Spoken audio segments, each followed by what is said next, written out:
रूस कब्जे का ज्यादा इलाका बता रहा है। खबर है कि रूसी सेनाओं ने निप्रोपेट्रोस और उसके जो निप्रोपेट्रोस में कलिनोवस्कोय और स्टुपोवॉय और डोनेट्स्क में डेरिलोवो, मेस्कोय, सैंड्रिगोलोवो और किर्वोक्स पर कब्जा करने का दावा किया है। रूस की सेना ने सितंबर में ही यूक्रेन के साथ 400 मतलब जो 447 वर्ग किलोमीटर और यानी कि इसका अनुमान हम लगाएं तो 172.6 वर्ग मील क्षेत्र पर कब्जा कर लिया है।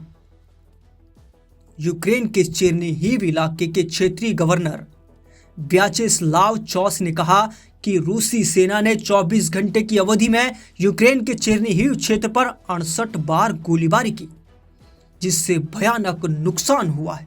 41 देशों के हथियार, अमेरिका और यूरोप से मिल रही खुफिया जानकारी के दम पर यूक्रेन पिछले 90 दिनों में रूस की 38 में से 29 या हम कहें कि 19 तेल रिफाइनरों पर हमला कर चुका है। अब हैरानी की बात यह है कि यूक्रेन ट्रंप के बड़बोले बयान के बाद यह दावा कर रहा है कि यूक्रेनी सेना ने रूसी सेना को हराना शुरू कर दिया है, लेकिन मैदान जंग में यूक्रेनी दावों की पोल खुलती नजर आ रही है।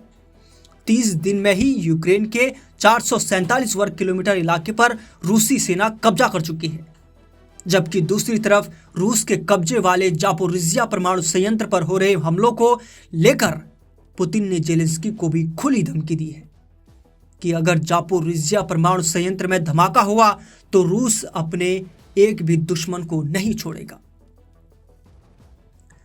जापोरिजिया पर पुतिन की धमकी, आग से मत खेलो जेलेंस्की।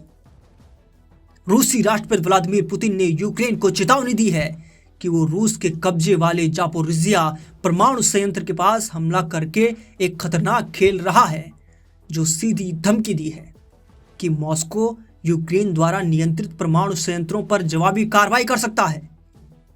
हम आपको बता दें कि जापोरिजिया एटमी संयंत्र, जो यूरोप का सबसे बड़ा परमाणु ऊर्जा संयंत्र है, एक सप्ताह से भी अधिक समय से बाहरी बिजली स्रोतों से कटा हुआ है और इसे आपातकालीन डीजल जनरेटरों द्वारा ठंडा किया जा रहा है, जिन्हें लंबे समय तक संचालन के लिए डिजाइन नहीं किया गया था। अगर इसमें धमाका हुआ तो यूक्रेन से लेकर रूस के कई हिस्सों में परमाणु तबाही आ जाएगी। वहीं यूक्रेनी विदेश मंत्री एंड्री सिबिहा ने कहा कि रूस ने जानबूझकर बाहरी बिजली आपूर्ति बाधित की, क्योंकि वो स्टेशन को अपने ग्रिड से जोड़ने की तैयारी कर रहा था। अब तक यूक्रेन के 87 जो हम कहें कि अब तक जो आंकड़ा हमने निकाला है तो उसमें यूक्रेन के 27% से ज्यादा इलाके पर रूस कब्जा कर चुका है। यूक्रेन के जापोरिजिया, खिर्सोन, लुहांस्क, खार्किव जो ये इलाके हैं, इन पर रूस अभी तक कब्जा पूरा कर ही चुका है। हारते और हाँफते यूक्रेन के सामने एक ही रास्ता बचा है कि अगर यूरोपीय देश रूस पर हमला कर दें तो यूक्रेन की हार लंबे वक्त के लिए टल जाएगी। हाल ही में पेरिस में हुई मीटिंग में राष्ट्रपति जेलेंस्की ने साफ कहा कि रूस के राष्ट्रपति पुतिन मरने वाले हैं, जिसके बाद रूस बिना शर्त युद्ध विराम के लिए मजबूर हो जाएगा। यहां तक कि फ्रांस के राष्ट्रपति मैक्रो और ब्रिटिश प्रधानमंत्री कीर स्टारमर ने रूस को धमकी देते हुए कहा था कि रूस कभी भी यूक्रेन को नहीं जीत पाएगा। ऐसे हालात में पुतिन ने अचानक रूस से लेकर बेलारूस तक अपने सभी एटम बम एक्टिव करवा दिए हैं। रूस की परमाणु मिसाइलें, परमाणु बम वर्षक और परमाणु पनडुब्बी पूरी तरह से हमले करने को तैयार हो चुके हैं। हालात ये हो गए हैं कि क्या या तो अब नेटो और अमेरिका रूस के खिलाफ खुली जंग करेंगे या फिर यूक्रेन को हथियार डालने पड़ेंगे जो रूस में विनाश कर सकते हैं।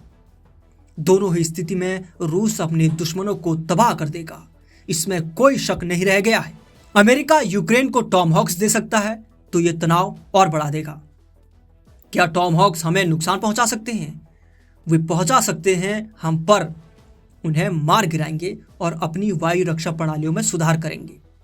क्या इससे हमारे संबंधों को नुकसान पहुंचेगा? अमेरिकी सेना की मदद के बिना टॉमहॉक का इस्तेमाल असंभव है।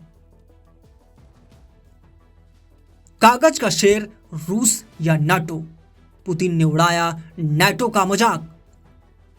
रूस के काला सागर स्थित रिजॉर्ट सोची में विदेश नीति विशेषज्ञों के एक मंच पर बोलते हुए पुतिन ने मजाक में कहा था, मैं अब ऐसा नहीं करूंगा। फ्रांस, डेनमार्क, कोपेनहेगन, लिस्बन, जहां भी वे रूसी ड्रोन पहुंच सकते हैं, वो शायद अब नहीं जाएंगे।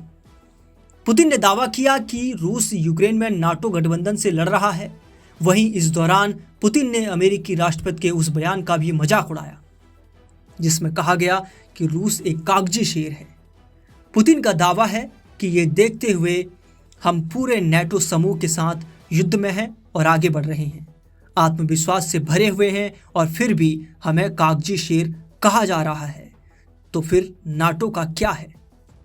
पुतिन ने डेनमार्क के ऊपर रूसी ड्रोन उड़ानों के हालिया आरोपों को नाटो के रक्षा खर्च बढ़ाने के लिए तनाव बढ़ाने के प्रयासों का हिस्सा बताया। पोलैंड, जर्मनी और फ्रांस सहित कम से कम 10 यूरोपीय देशों ने हाल ही के महीनों में रूस पर उनके क्षेत्रों में ड्रोन उड़ाने का आरोप लगाया है, जबकि यूरोपीय संघ ने अपने पूर्वी हिस्से को मजबूत करने के लिए ड्रोन दीवार पहल शुरू की है। अब ऐसे हालात में ट्रंप ने जिस तरह से जेलेंस्की और यूक्रेन को धोखा दिया है, उससे साफ हो गया है कि पुतिन जंग हर हाल में जीतेंगे और यूक्रेन जंग में हारेगा और जमीन से भी अपनी जमीन को भी खो देगा।